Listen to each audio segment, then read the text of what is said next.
In recent years, AI technology has taken significant strides, reaching a level of intelligence that aligns closely with the imaginative realms explored by science fiction writers over the years.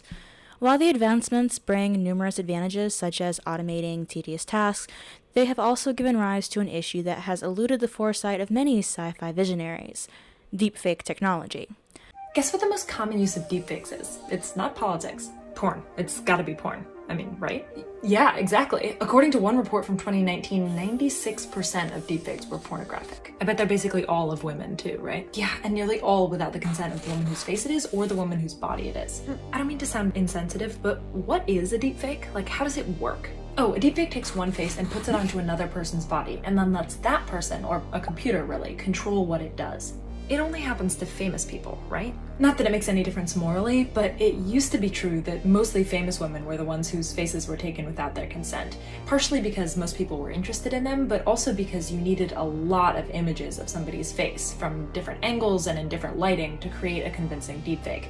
But two things have changed. The first is that you need a lot fewer images to create a deepfake now, and the second is that we have a lot more images of, well, everybody. Deepfakes involve digitally altering a person's face or body in a video, making them appear as someone else. Though initially employed for humor and mostly just spreading misinformation, a concerning trend has emerged with deepfakes being used to create realistic and non-consensual pornography featuring unsuspecting and primarily female victims. Several cases of deepfakes being used to create non-consensual pornographic images have occurred over the past few years. Many of these have been directed at children or teenagers. For example, Mia Janin, a 14-year-old girl attending the Jewish Free School in North London, ended her life after a group of boys reportedly bullied Mia and created fake pornographic images of girls, per reports. Disturbingly, there were more than 60 boys from JFS and possibly other schools, and the group chat was widely known about at school. I don't even know how to describe what's been happening to me for the past 48 hours. 2 days ago, someone sent me a message request on Instagram from a faceless account. No followers, no posts, nothing. And it was pictures of me that I had posted, fully clothed, completely clothed. And they had put them through some editing AI program to edit me naked. They basically photoshopped me naked. And it's already weird to make that on your own time, but it's even weirder to send it to me. And what's even worse is that the next day when I woke up, I was getting dozens of DMs of these images, but without the watermarks. So this person paid to have the watermark removed and started distributing it like it was real. And they're really obviously fake too. Like, if anyone has ever seen an actual picture or video of me, they'll know that I'm not built like that.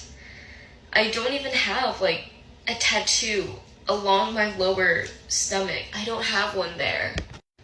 I'm just letting you know that anything you see of me is edited or fake. I don't have any content. I don't sell content. None of that is real. And it's so gross. It's even more gross because the first time I tried to post about this, I was like, it's not real, by the way. And all the comments were so disgusting, like actually vile. They made me want to throw up multiple times. Like, they were all like, now you gotta post the real ones. Where's the link? Obviously you want more people to see this. That's why you're posting about it. Like, no, it's because I want you to know they're not real. Please stop. While young girls and women tend to be the primary targets, young men have also been victims, such as Jordan DeMay, 17, who took his own life after Nigerian scammers tricked him into sending compromising photos of himself through Instagram to who he thought was an interested girl. The scammers hacked the girl's account, solicited news from DeMay, and demanded a $1,000 ransom or they would send the pics to his friends and family. Large groups have been targeted, not just in the United States, but around the world. However, due to the law being behind in regards to technological advancement, these victims are unable to prosecute those who create these images, even if it causes emotional distress or leads to taking their own lives. For example, when they returned to school after the summer holidays, more than 20 girls from Almendraro, a town in southern Spain, received naked photos of themselves on their mobile phones. None of them had taken the photos, but they looked completely real. The images that had been stolen from their Instagram accounts, altered using an artificial intelligence application, and then shared in WhatsApp groups. Worse still, this technology has been used to create sexual images of children. One such case is Stephen LaRoche, of 61, of Sherbrooke, Quebec, who pleaded guilty to creating at least 7 videos of so-called deepfake technology, which is used to superimpose the face of an individual onto the body of another person. He also pleaded guilty to possessing hundreds of thousands of computer files of child pornography, for which he was sentenced an additional 4.5 years. Although some states have passed legislation making the creation of sexual deepfakes illegal, nationally, this is not the case. Victims are often unable to get these images removed or to prosecute those who made them. And as of January 2024, even celebrities have been faced with this issue. Not safe for work, deepfakes of Taylor Swift that went viral on X, formerly Twitter, are reigniting the debate about artificial intelligence and consent. Here's what happened. This week, several accounts posted obscene AI-generated images of the pop star themed around her attendance at Kansas City Chiefs games. According to Newsweek, many of the images were found on Celebrity Jihad, a website featuring AI-generated celebrity porn. As of January 25th, Taylor Swift AI was a trending topic on the platform. The accounts that made the images go viral have seemingly either been deactivated or gone private, and Swift fans have taken to the site to report the images en masse. Before protecting their post, one of the users, ZV Bear, said, quote, "My Taylor post went viral, and now everyone is posting it. Bro, what have I done? They might pass new laws because of my Taylor Swift post." Several states have made non-consensual deepfake pornography illegal, including Texas, Minnesota, Georgia, and Hawaii. In California and Illinois, victims can pursue creators in court for defamation. While the issue of deepfakes isn't new, increasingly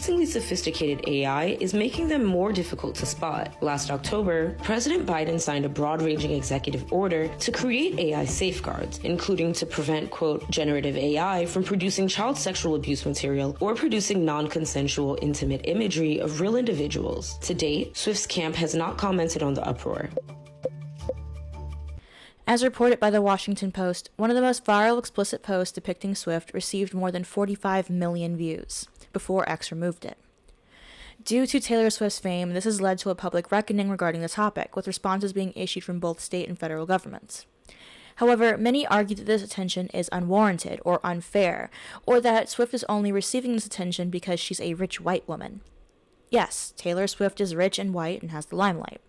None of that has stopped her from becoming a victim to sexual harassment. None of this has protected her against being targeted for non-consensual pornography, or prevented her from being stalked, as a Seattle man was arrested for a 3rd time in 5 days, less than an hour after being released a 2nd time by a Manhattan judge, after police said he was lurking outside of Swift's Tribeca townhouse.